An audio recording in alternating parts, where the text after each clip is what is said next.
দুনিয়ায় যারা বলছে এলাকা আমার, আমার এলাকায় যদি একটা পাখিতে পানিও খায় আমার অনুমতি নিয়ে খাওয়া লাগবে। আজকে পানির পর এই দিনের মালিককে আল্লাহ জবাব দিয়া বলবেন লিল্লাহি ওয়াহিদিল কাহ্হার।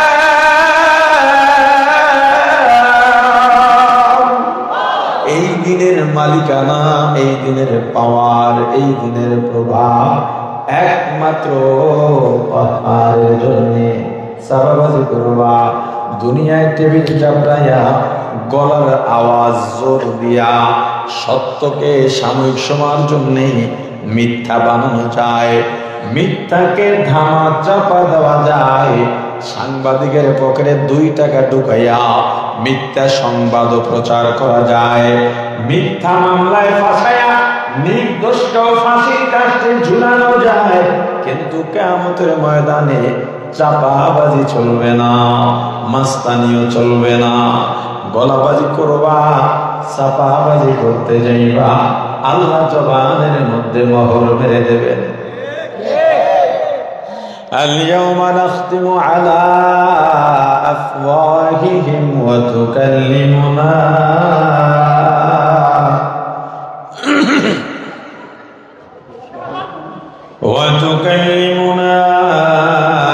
أيديهم وتشهد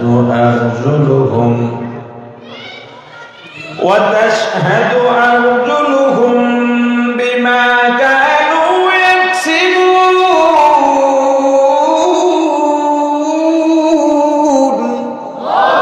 আল্লাহ জবান বন্ধ করে দিবেন, হাত কথা বলবে, পা সাক্ষ্য দেবে, অঙ্গ প্রত্যঙ্গ একের পর এক অকপটে বলতে থাকবে। হাত বলবে আল্লাহ আমাকে এই কাজে ব্যবহার করেছে, চোখ বলবে আমাকে এই কাজে ব্যবহার করেছে। পালাবার জায়গা নাই, ভেগে যাওয়ারও কোনো জায়গা নাই।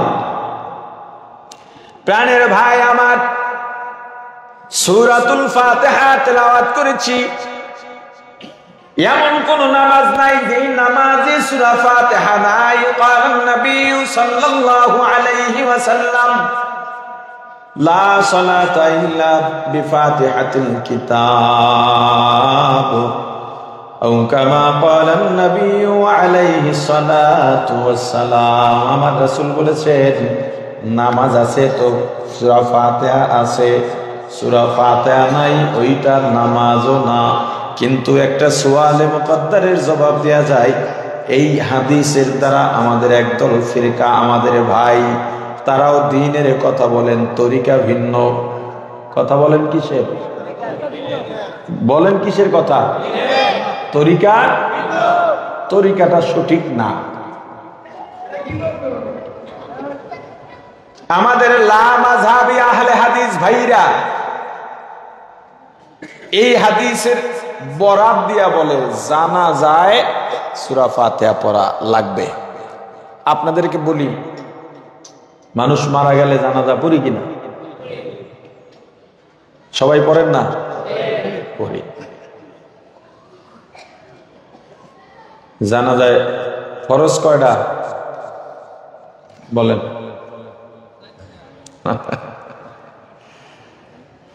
ওয়াজিব কয়টা? নাই না? ফরজ আছে 4টা, তাই তো? দেখেন, এটা তো জানা আপনার জন্য ফরজ। এই যে আল্লাহ রাসূল বলছেন তলাবুল ইলমি ফারিদাতুন আলা কুল্লি মুসলিম, প্রত্যেক মুসলমান নারী পুরুষের জন্য ইলম শেখা ফরজ। এই ইলমের ফরজিয়ত কতটুকু? হালাল হারাম, পাক না পাক, জায়েজ না জায়েজ, এর মধ্যে যা যা আছে শেখা লাগবে। আপনার জন্য এটা জানা ফরজ ছিল।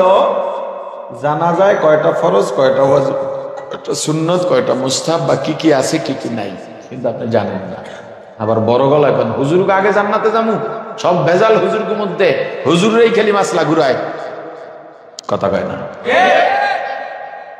আমার একদিন এক ভাই বলেন যে হুজুর মাসলা তো সব আপনারাই ঘুরান, আমাকে দোষ কি? কথা বোঝেন না? আচ্ছা, আপনারা শুনছেন যে এটা বলে যে হুজুররা মাসালা ঘুরায়? হ্যাঁ, বলে না? মাসালা ঘুরায় কারা? হুজুররা।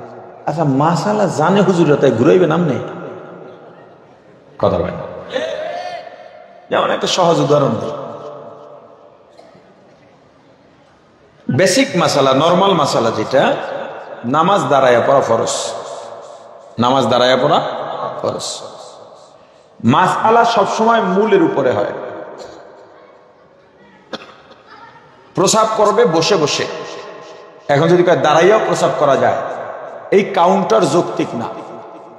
যদি বলে বসেও নামাজ পড়া যায়, এই কাউন্টার যৌক্তিক না। মাসআলা নরমাল ব্যবহার হবে যখন, তখন মূল মাসআলা ব্যবহার হবে। সমস্যা দেখা দিলে তখন নতুন কিছু বের হবে। আচ্ছা, স্বাভাবিক মাসআলা কি? নামাজ দাঁড়াইয়া পড়া, এটা জানেন না? তা আপনি ফরজ বললে সত্য হইতো না মিথ্যা হইতো? এই সত্য সাক্ষী পাইতেন, সাক্ষী সব পাইতেন না? তা চুপ বোবার মতো বসে থাকেন কেন? নামাজ দাঁড়াইয়া পড়া ফরজ। এখন আপনি মোটরসাইকেল চালান বা মোটরসাইকেলের পিছনে বসে, এখন তো মোটরসাইকেলই যাতায়াত, অনেক যানজটের কারণে সবাই মোটরসাইকেলে যায়। মাঝে মাঝে আমরাও যাই, যানজট বললে গাড়ি পাশে রেখে আমরা মোটরসাইকেল যাই। অ্যাক্সিডেন্ট করে আপনার হাঁটুর 2টা বাটি শেষ, দাঁড়াইতে পারবেন? নামাজ দাঁড়াইয়া পড়া, নামাজ বাদ দেওয়া যাইবে? এখন দাঁড়াইতে পারতেছেন না, এখন দাঁড়াইয়া নামাজ পড়া ফরজ। এই মাসালাটা এখন ঘুরান লাগবে আপনার জন্য। ঘুরাইবে কে? কথা বলে না? ঘুরাইবে কে? মাসালা তো হুজুরেরই ঘুরান লাগবে। ঘুরানোর জন্য আপনি তো হুজুরের কাছে যান। রোজা রাখা, বলেন অসুস্থ হয়েছেন, রাখতে পারতেছেন না, সম্ভবই না, ওষুধ খাওয়া লাগে, নিজেরই হুঁশ নাই, তা আপনার জন্য মাসালা ঘুরান লাগবে। ঘুরাইবে কেডা? হ্যাঁ? আচ্ছা, আমাকে একটা জবাব দেন। আপনি ডাক্তারের কাছে গেলেন, ভিজিট দিলেন, ডাক্তার আপনাকে প্রেসক্রিপশন দিলেন। ডাক্তার যে প্রেসক্রাইব আপনাকে করলেন, আপনি কি ভুল ধরছেন সেখানে? যে ডাক্তার এখানে এই ওষুধ কেন, এটা কাটো, ওই ওষুধ দাও, করছেন? কেন? আপনি জানেন না এবং আপনি ডাক্তার না, এই জন্য। ঠিক? ইঞ্জিনিয়ার আপনার বিল্ডিং এর ডিজাইন দিয়েছেন, লেআউট আপনার হাতে, আপনি কি বলছেন ইঞ্জিনিয়ার এই পিলারের রড এতগুলো কেন? কথা কয় না। কেন বলেন নাই?